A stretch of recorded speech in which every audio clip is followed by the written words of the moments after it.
Swayam Prabha. Digital India. Educated India.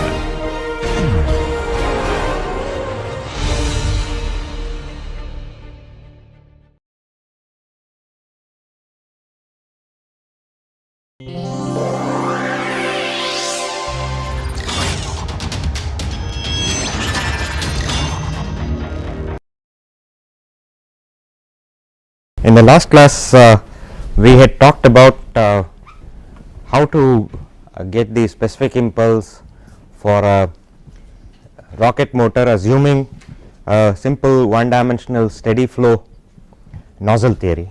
Now, let's look at in this class what are the deviations from that one-dimensional steady flow theory that we had. Okay.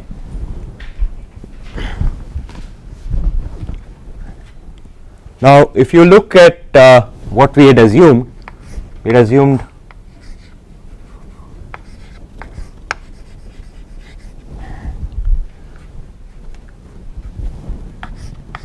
something, and we will see what is happening in the real case.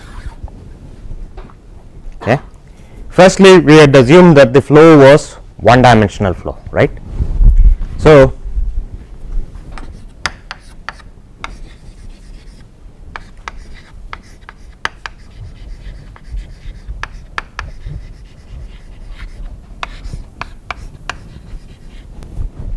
but what happens in a real nozzle is either the flow is two-dimensional or three-dimensional depending on the nozzle geometry. If you have a rectangular cross section, then the flow could be three-dimensional, but if it is an axisymmetric geometry, it could be two-dimensional. Okay.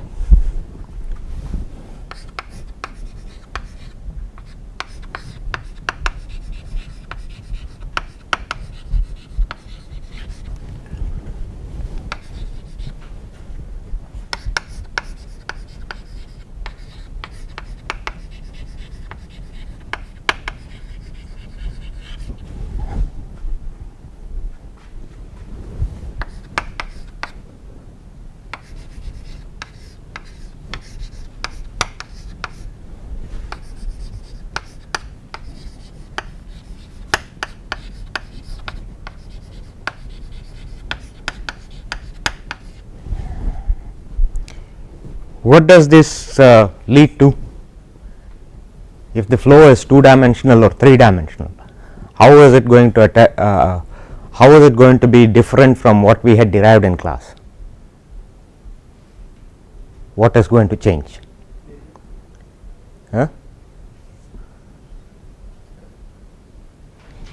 If you look at typically what happens in a nozzle, the nozzle is going to be something like this. Then if you look at the velocity vectors are going to be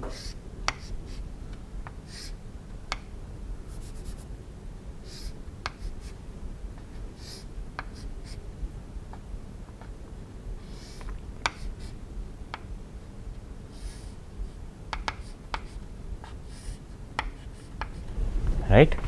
So, there is going to be a component in the x direction. Okay. There is going to be a component that is going to go wasted. If it is axisymmetric, they will cancel each other out because of symmetry, right. So, there is only one component of this in the x direction that we need to consider, but we had considered the whole thing to be the exit velocity. So, that will lead to something known as divergence loss.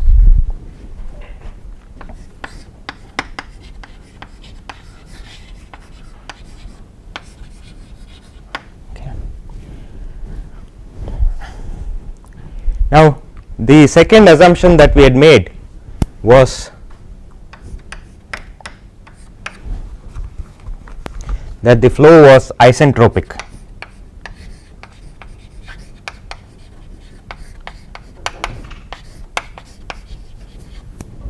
Right, but in a real situation, the flow is going to be non-isentropic flow.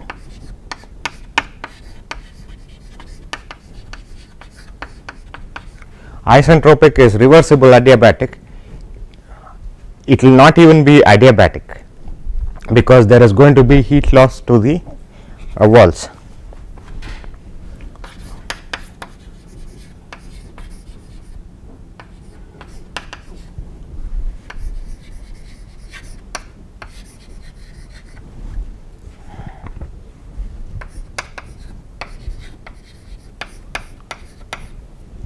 Okay.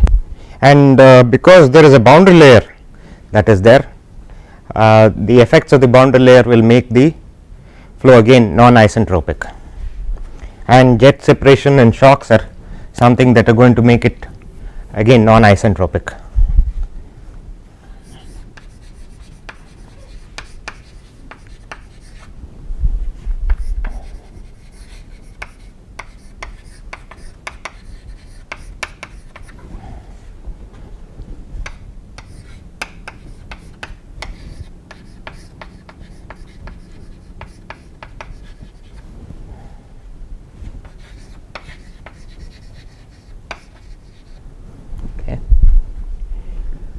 So, this is going to be the second deviation. Now, let us look at the other assumptions that we made.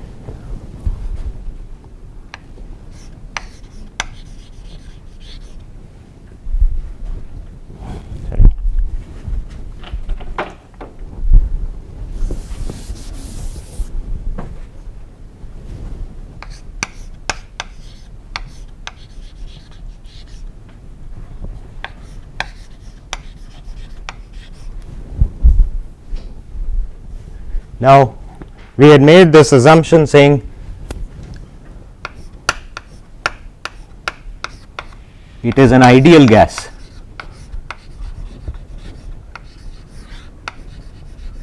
Okay. We had said that it is something that is a gas that will follow PV is equal to RT. That is not going to be there, and there is going to be viscosity. So, the real flow will be viscous plus sometimes you will get multi component gas flow,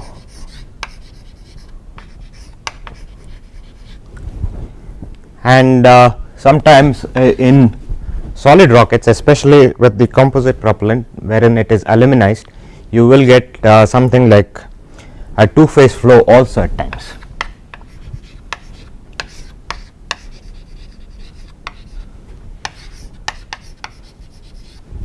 Okay. So, and lastly, we had assumed that in the ideal case it was assumed to be frozen flow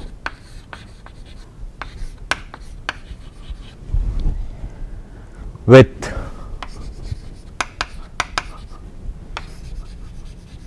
constant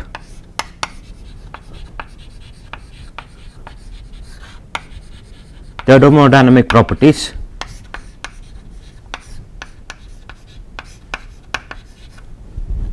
Okay.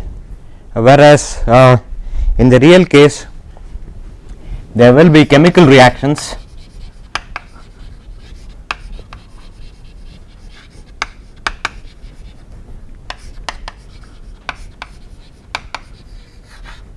taking place in the nozzle.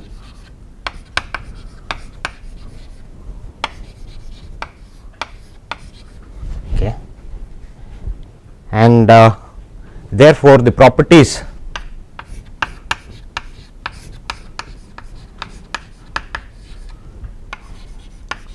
are varying through the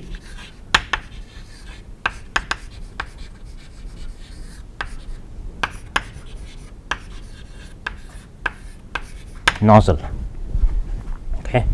If you look at all the four of them, the first three of them are going to reduce the specific impulse that we had calculated with our one dimensional flow. Okay. The last one is going to, in a sense, contribute positively. All of them were a negative contribution. This is going to contribute positively, primarily because if you look at what is happening inside the nozzle, the pressure and temperature are decreasing. So, that will favor exothermic reactions, and therefore, you will get a slightly improved performance than what we had calculated. Okay. So, we will look at it in a little more detail in this class. Now, let us firstly pick up divergence laws.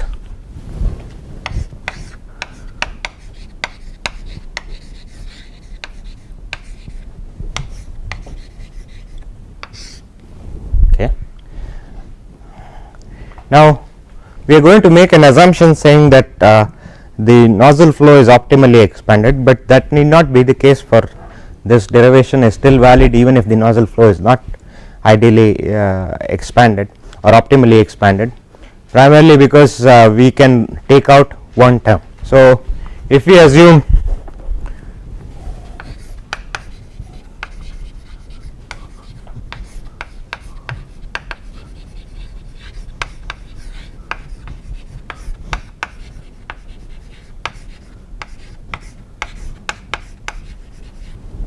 optimally expanded flow, then we know that P exit is equal to P A, and therefore, our thrust equation becomes F is equal to m dot U E. Okay. Now, what we are looking at is, if you look at this figure, we are trying to calculate what is the thrust in the x direction. We do not worry about what is happening in the y direction, because of axis symmetry they will cancel each other out. So, we are interested in calculating what is happening to thrust in the x direction.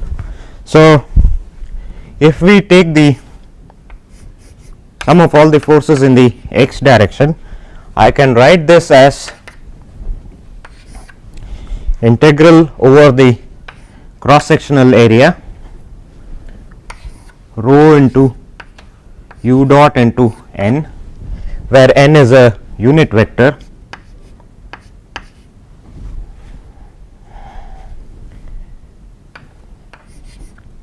into u x, which is the velocity in the x direction, into dA, the surface area. Okay.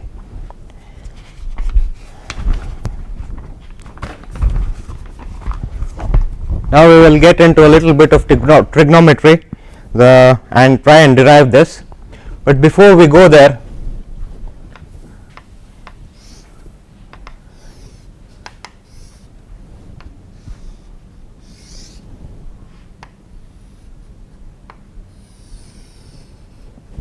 if we look at this nozzle, okay,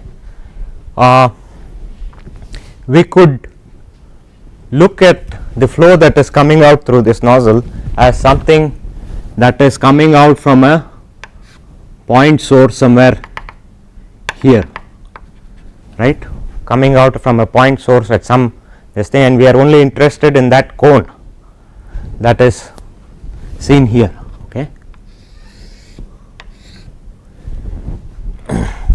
Now, let me call this radius from the point source as r.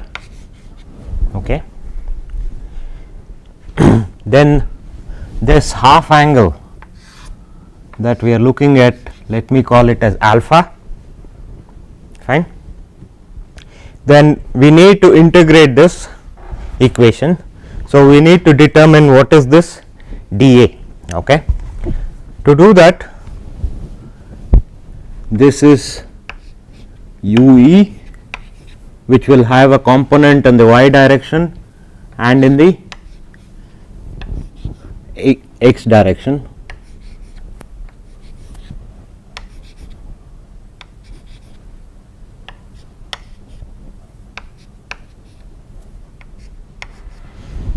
Right. Now, if you look at what is the area that we need to consider,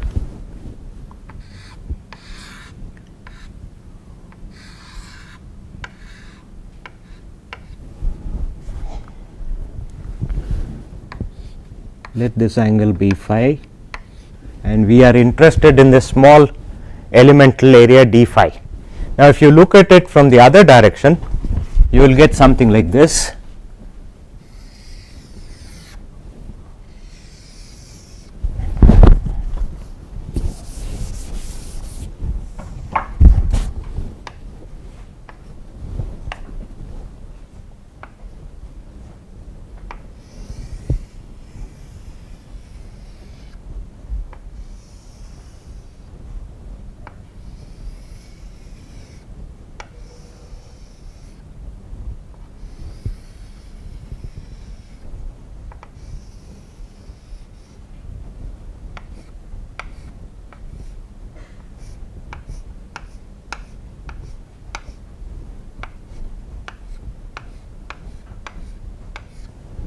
Okay. This is the area that we are interested in, and if this entire radius is r and this is at angle phi, what is this component? R sin phi, right? So, this would be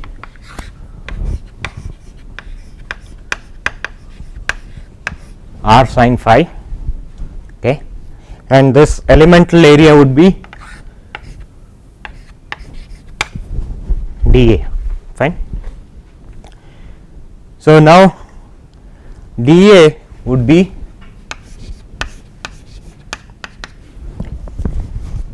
this is 2 pi r sin phi, right, into what? 2 pi r sin phi is the circumference into d phi, right, r d phi, r into this small angle, let me call this as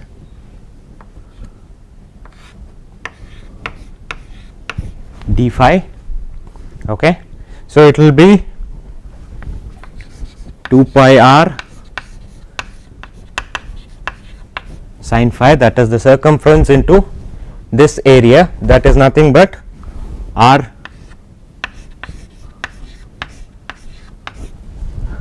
d phi, fine. And we know that the normal is u dot n, not a vector, u e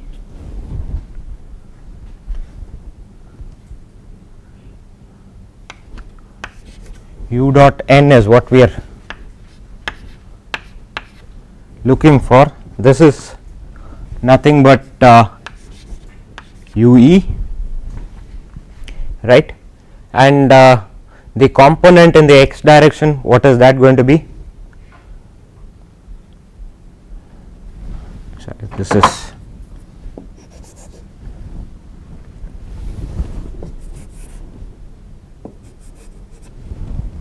the component in the x direction is nothing but u e cos phi, right.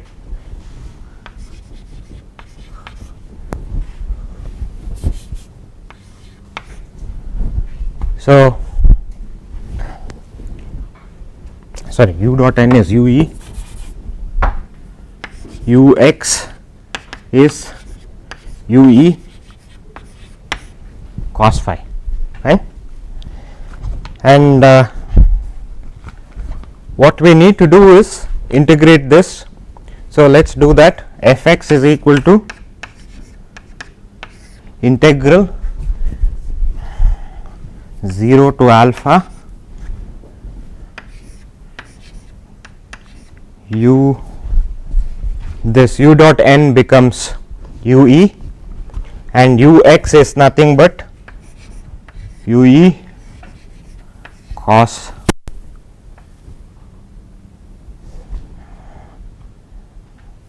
phi, and into the elemental area dA, which is given by this. So,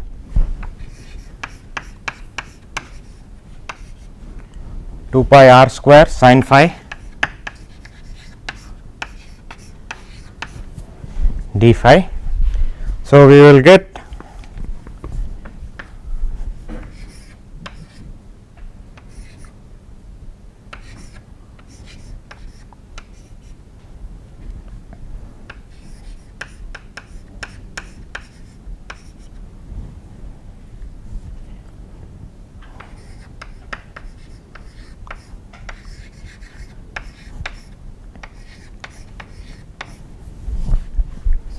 Okay. Yeah. So dA is the elemental area, which is the plane section. Mm-hmm. So the normal to that one is denoted by n. Mm-hmm. Normal to dA is denoted by n vector. Yes. Normal. You are looking at the normal. Sorry. You are looking at, if you take this. This is a. You have to integrate it over this area. So normal to this will keep changing. Right. So now let's look at simplifying this. This would need a little bit of your trigonometry. You know that sin phi into cos phi is what?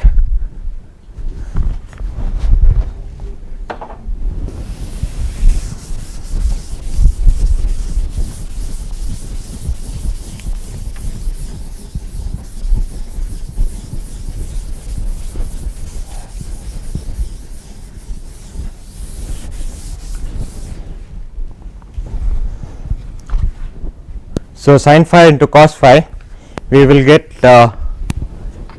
fx is equal to integral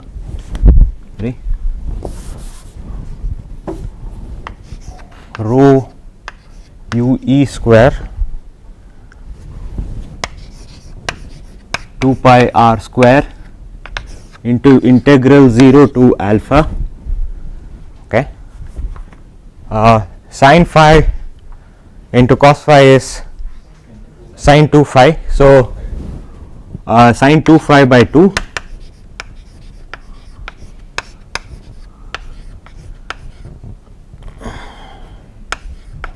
right.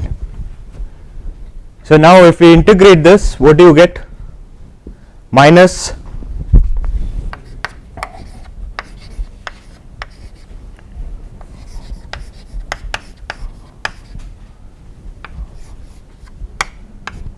cos 2 phi by 4, okay, 0 to alpha. So what is this? I can rewrite this as rho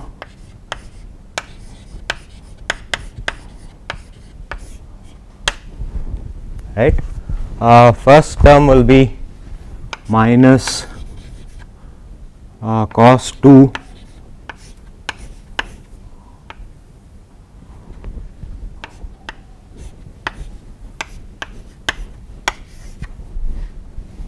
this I will have to no this right. Fine. Now cos 2 phi, we know that it is nothing but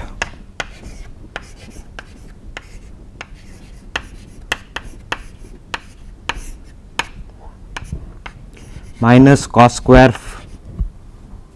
phi plus sin square phi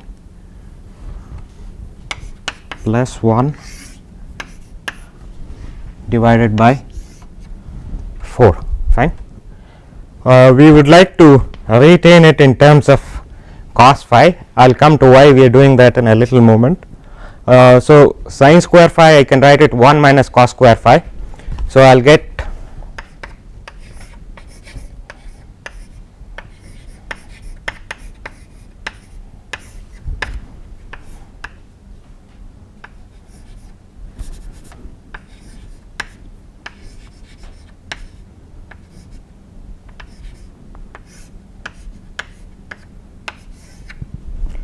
okay.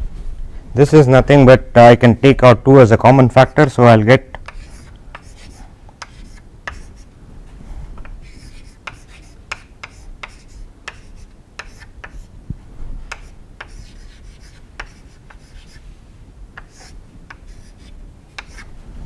okay.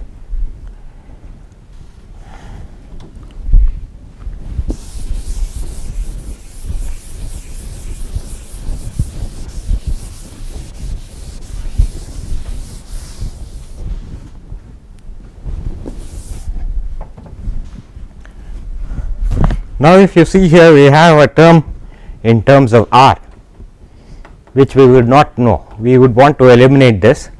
one way to eliminate it is to look at what is the mass flow rate through this, and then we will hopefully get a function in R which we can use to eliminate this. So, if you want to look at what is the mass flow rate, m dot is equal to again integral 0 to alpha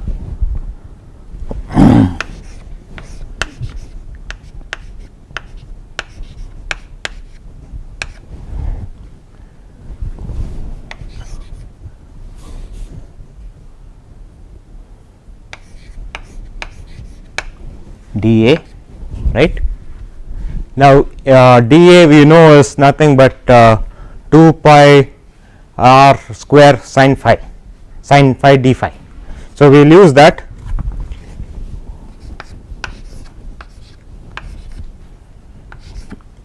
And u dot n is nothing but u e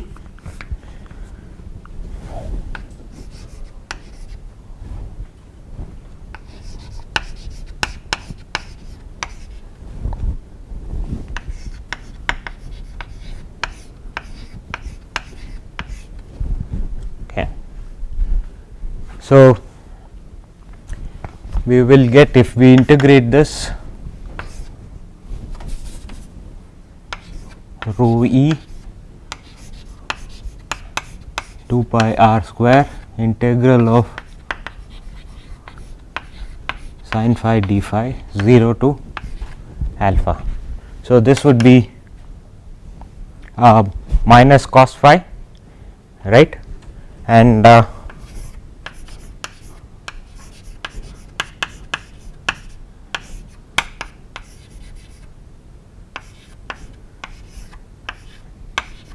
so, you will get 0 is 1 minus cos alpha is what you will get here.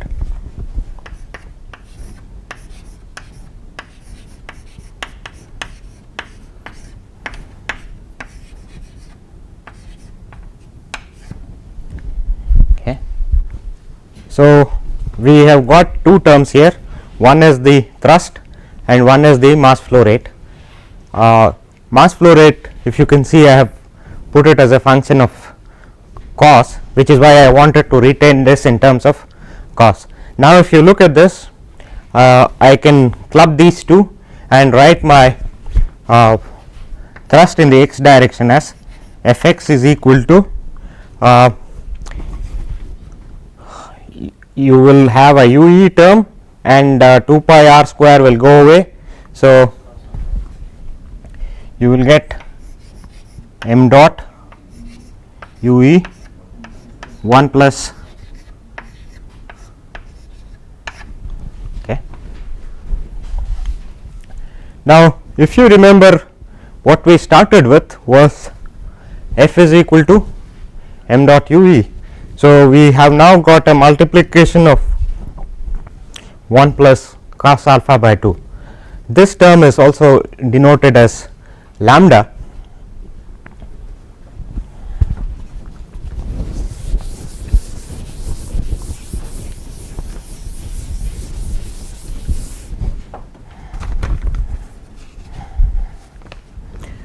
So, in a sense, ideal thrust is multiplied by a factor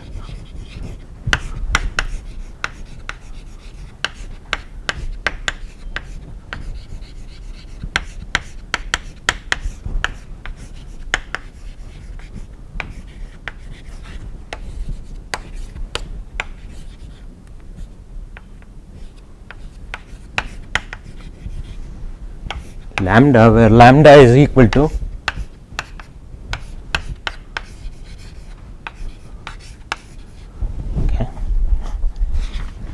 so sorry 1 plus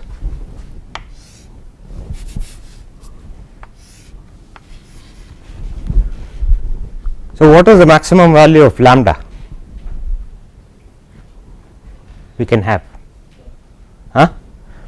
Alpha, cos alpha can at best be 1, right. So, the maximum value of lambda can only be 1, and in real cases it will be less than 1 depending on what is this angle alpha. Okay. Let us look at how it affects by plotting this. If we plot f by f ideal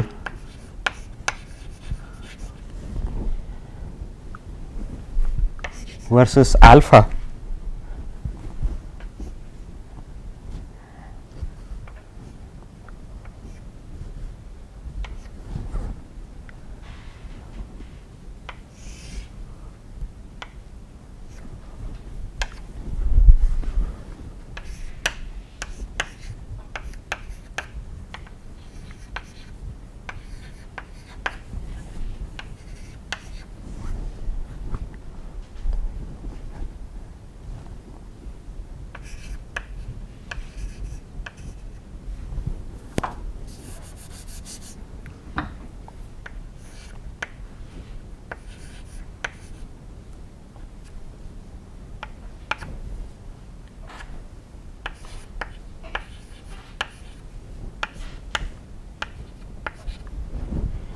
if alpha is 0, then the ideal thrust will be equal to the or the actual thrust will be equal to the ideal thrust. So, this factor would be 1, but if alpha keeps on increasing, cos alpha reduces, and therefore, this factor lambda will be reducing. So,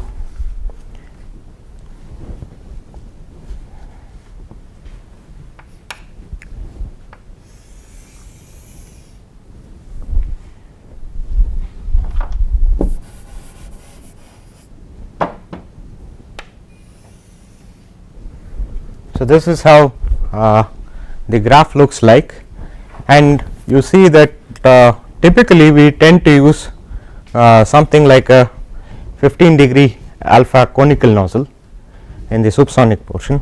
So, that will mean there is already some loss to the thrust that we get. Okay. Now, how do we minimize this thrust loss?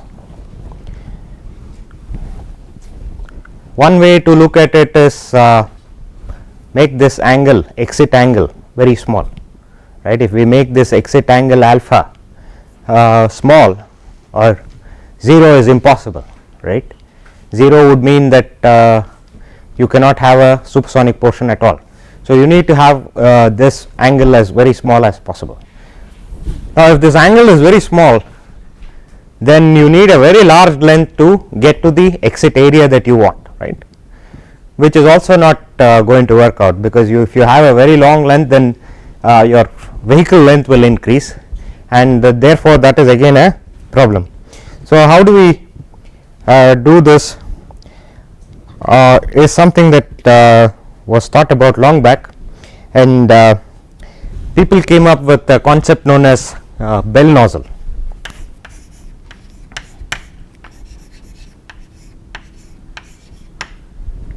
Okay.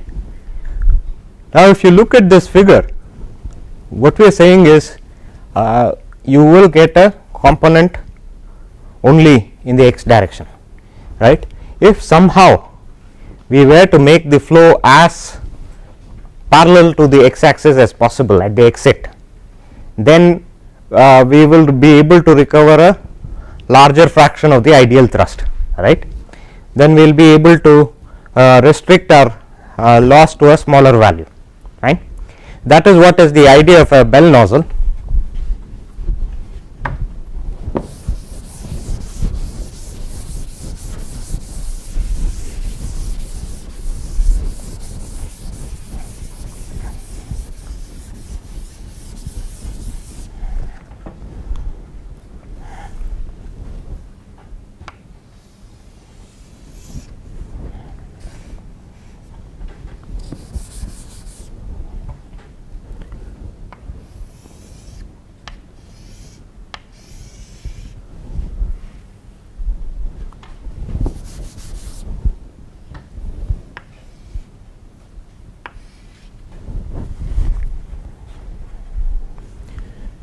Suppose this were the axis,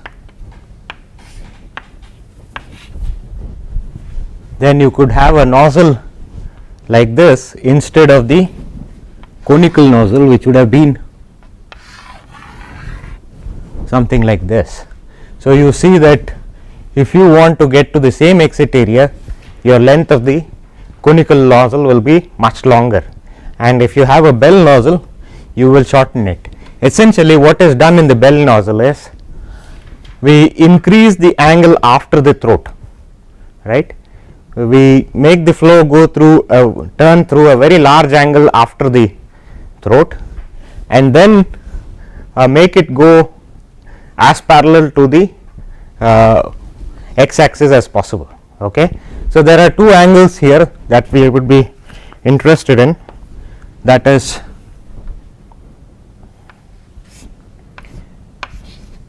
theta I and theta E. Theta I and theta E in a conical nozzle will be identical, right, will be the same, whereas here you have the option of having a different theta I and a theta E. Theta I will be typically very large, around 30 to 45 degrees, and theta E will be somewhere between 2 to 10 degrees, and in between you have a parabolic profile connecting these two. Okay. Now, this would mean that you would have a shorter nozzle, therefore, the nozzle weight will be smaller, and also your cooling, remember nozzle is exposed to high temperature gases, your cooling load will also come down, because you are now looking at a smaller area to cool the nozzle. You will be having a smaller area wherein you need to cool the nozzle. Now, if you were to calculate what is the length saving that we will get, we can look at this table.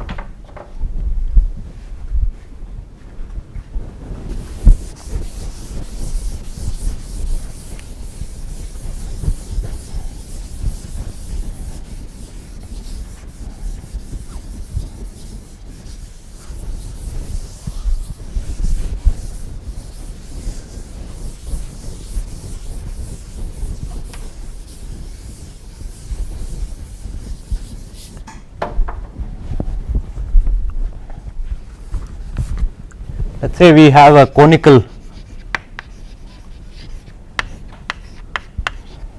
15 degree, then for different area ratios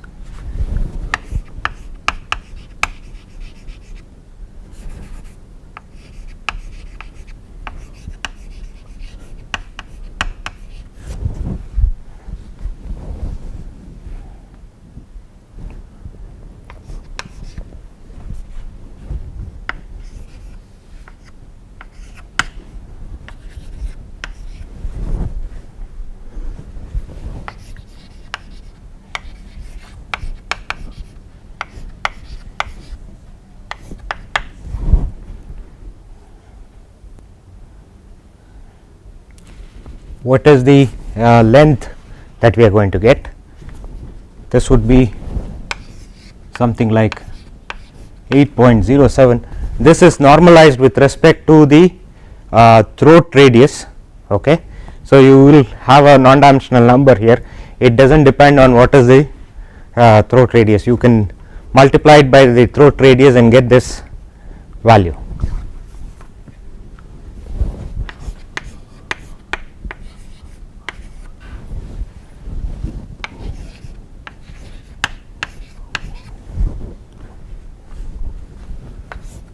And the lambda would be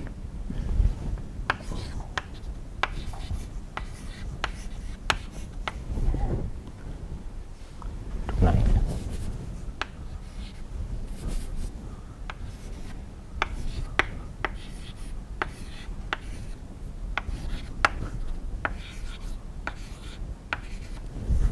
Okay. This lambda here would be constant. Now, if we take well nozzles are usually denoted as 80% or 60% of the conical nozzle. Okay. So, if you take an 80% bell nozzle,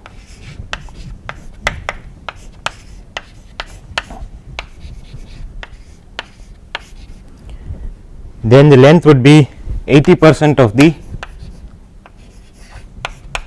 length of the other nozzle. So, it will be something like 6.45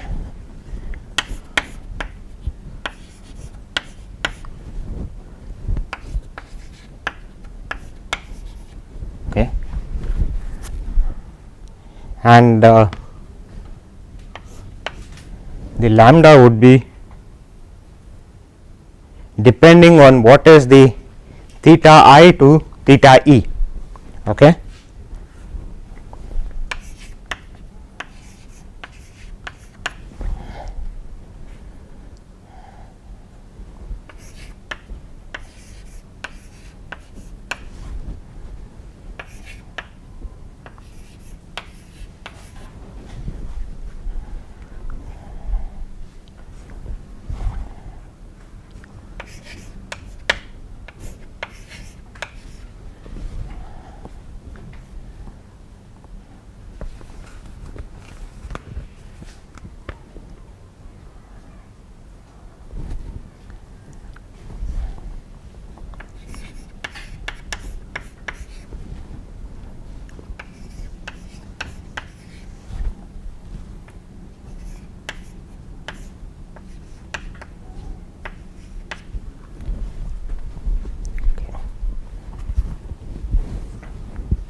Now, if you look at this, the lambda values here and here, they are comparable, and in some cases you will get a higher lambda here, but whereas the length is smaller than the other one.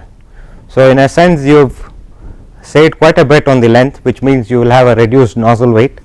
Okay. So, that is the advantage with a bell nozzle.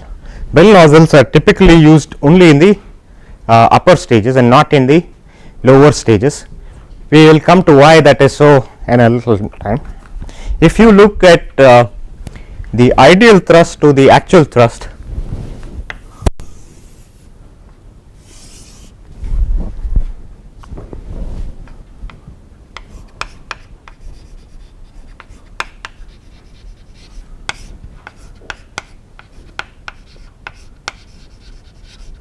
okay, and if you please remember that if you have a rocket motor, this is going through the atmosphere and therefore, the altitude will change, right.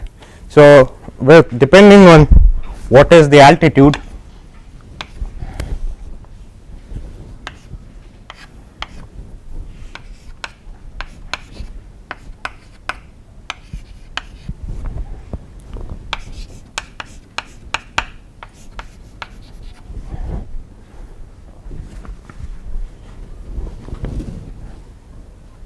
let us say you have a bell nozzle and a conical nozzle designed for some high altitude around 14 kilometers or so, then it will give its best performance there, and what happens to it at other altitudes is what is of interest to us, right.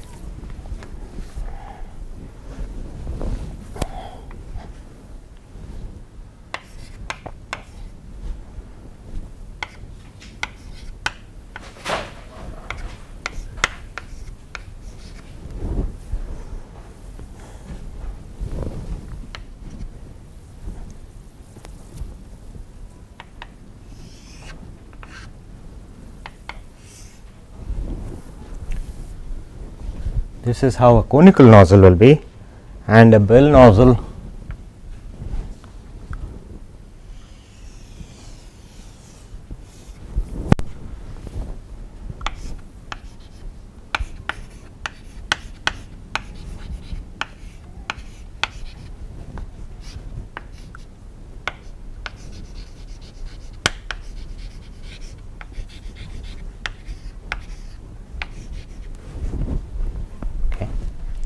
Now, if you see this, the off design condition, this is the design condition, right.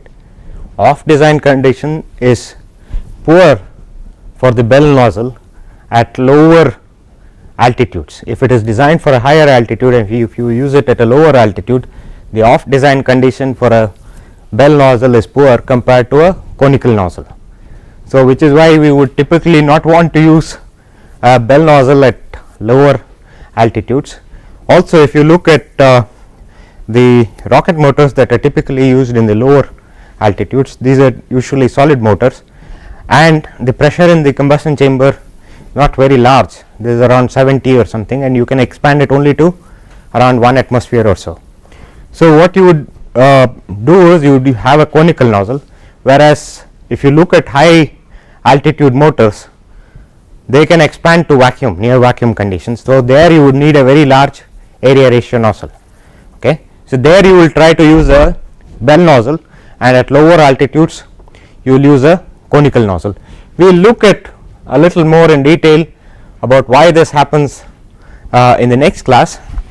Okay.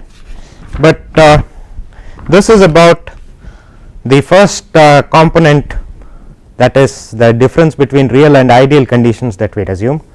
Now, let us look at the non-isentropic factors. How do they contribute to the reduction in specific impulse?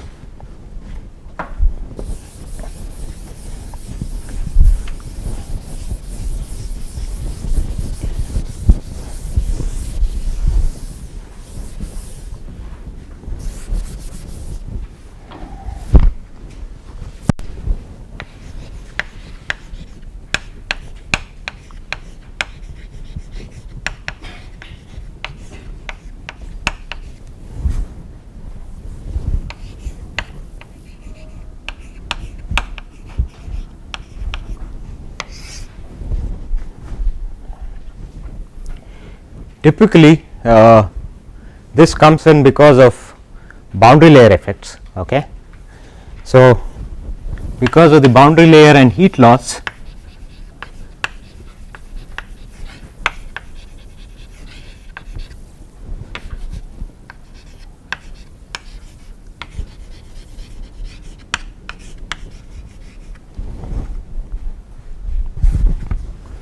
so you will have typically some 3 components: momentum loss,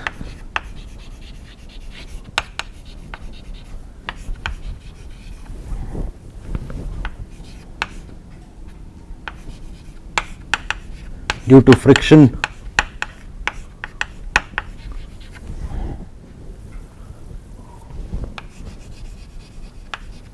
near the wall.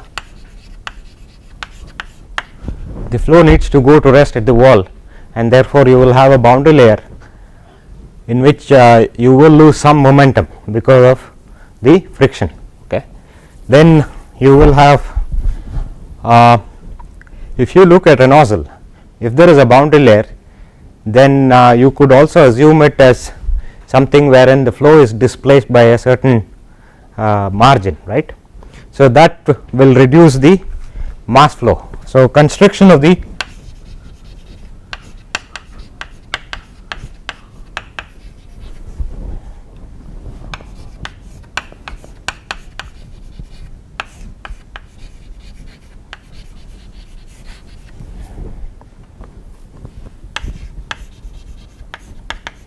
due to boundary layer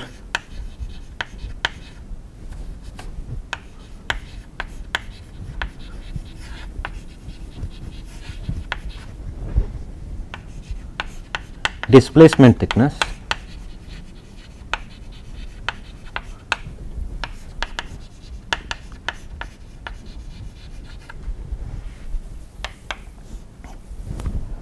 and lastly heat transfer to the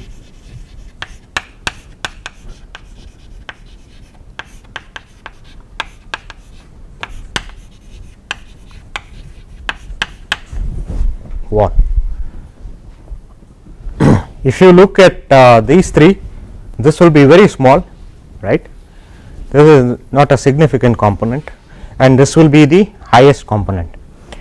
Now, the constriction of the flow passage, if you look at a very large motor with a throat radius of 0.5 meters or something like that, then the boundary layer thickness is very small compared to that, you will not lose out too much.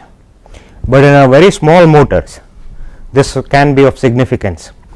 Remember the equation for mass flow rate that we have derived in class, we have not taken into effect this while deriving the equation, that is PCAT by C star. It needs to be multiplied by a suitable coefficient of discharge when you are looking at a smaller motor. For a larger motor it does not affect too much, but for a smaller motor it does affect quite a bit. Okay. We will stop here, we will continue in the next class. Thank you.